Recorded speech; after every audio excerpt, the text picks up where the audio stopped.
1,000 for those red DJ we the best. For the We the Best. Woo. They don't want you to have $20,000 Jordan. You can lease a Benz for a couple years.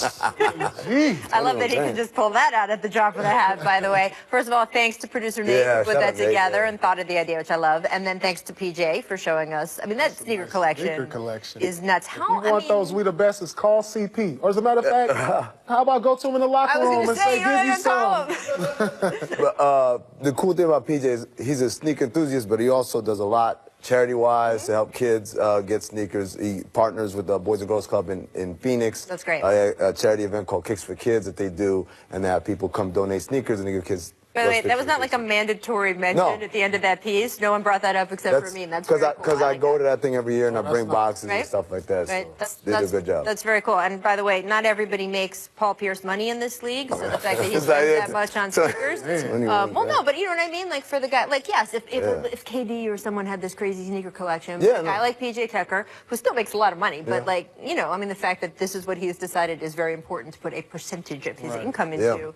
That's notable. All right, before every season, Westgate Las Vegas Superbook, got to say that right, because, you know, they set over-under lines for each NBA team. I want to take a look, now that we're getting to the end of the season, who has overachieved and who's the bust. So here's the over-unders. Starting with the Raptors, they've already won 6 games more than their over-under line of 48. Good job. Right? Yeah, 6.5. Not bad, 8.5. Not bad. All right. You guys are like, whatever. Next up, the Rockets. You know, everyone thought the Rockets would be good this year, and they're still 6 games over their preseason mark of 55.5, right? Yeah, that's over. And more coming, and perhaps more coming. So I'll get a few more. They're gonna crush that. Right, Rockets. Okay, biggest overachiever according to Vegas. This is a huge overachiever. The Indiana Pacers, people. Let's shout them out. 14 more games than their over/under line of 31.5 wins. I think Kevin Pritchard should get like an honorary jersey that just says that number on it. Did he know? That's you always gotta ask. Did he know? Underachievers. This is the first and only time you will see Dirk and Steph's face on something that says underachiever. But in fact, the Warriors, it might not be the first time for that. So starting with the Warriors, they are 11 games under their projected total of 67.5 wins. So whatevs. Well, 56 wins isn't bad either. No, it's terrible. It's terrible. And you're probably able to win it all. Bob Myers, too. Okay, but this is it. The Mavericks are 12 wins short of what they were supposed to hit at 35.5. Are we talking about the same Mavericks that an owner who told his players at dinner, let's tank? And the Grizzlies, 16 games under their line of 37.5 wins. But this is amazing.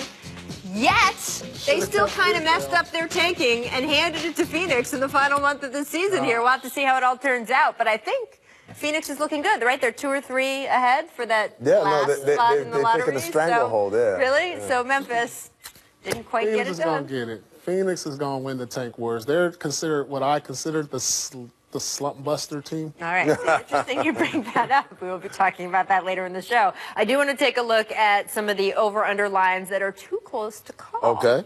All right. Here we go. Celtics, 4 wins away from hitting their over-under mark with 6 games left to play.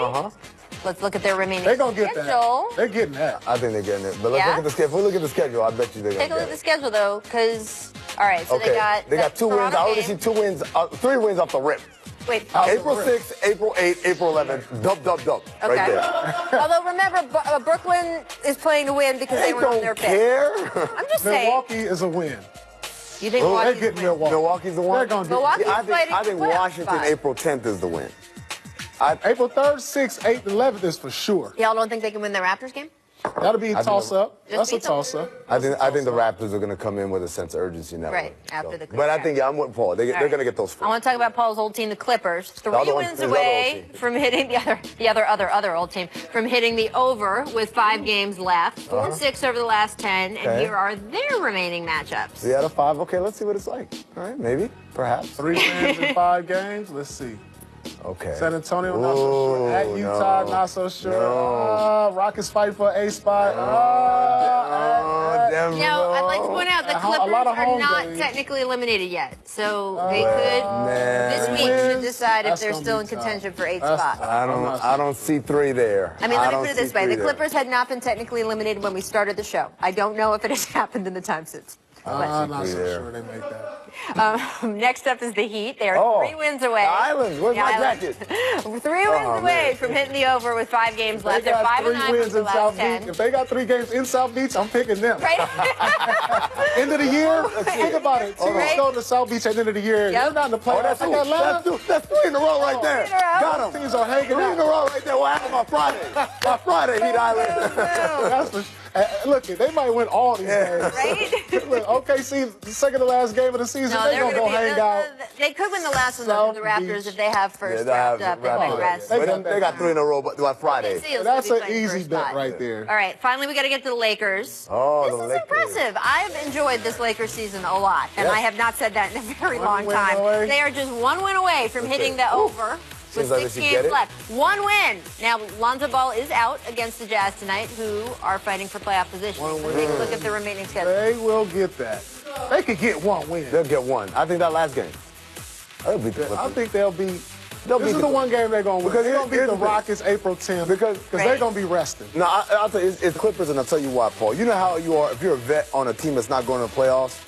A vet team, they're like, man, that last game, we were getting ready for the man, vacation. they already got- Lakers are young. They want to prove something. They're going to come into that last game. They're going to beat the Clippers. yeah. They'll get that one. We'll see. It'll be fun. Here's what the Jump recommends for today. Royce Young, great piece on ESPN.com, looking at Carmelo Anthony in the wake of a couple tough performances for Melo in crunch time.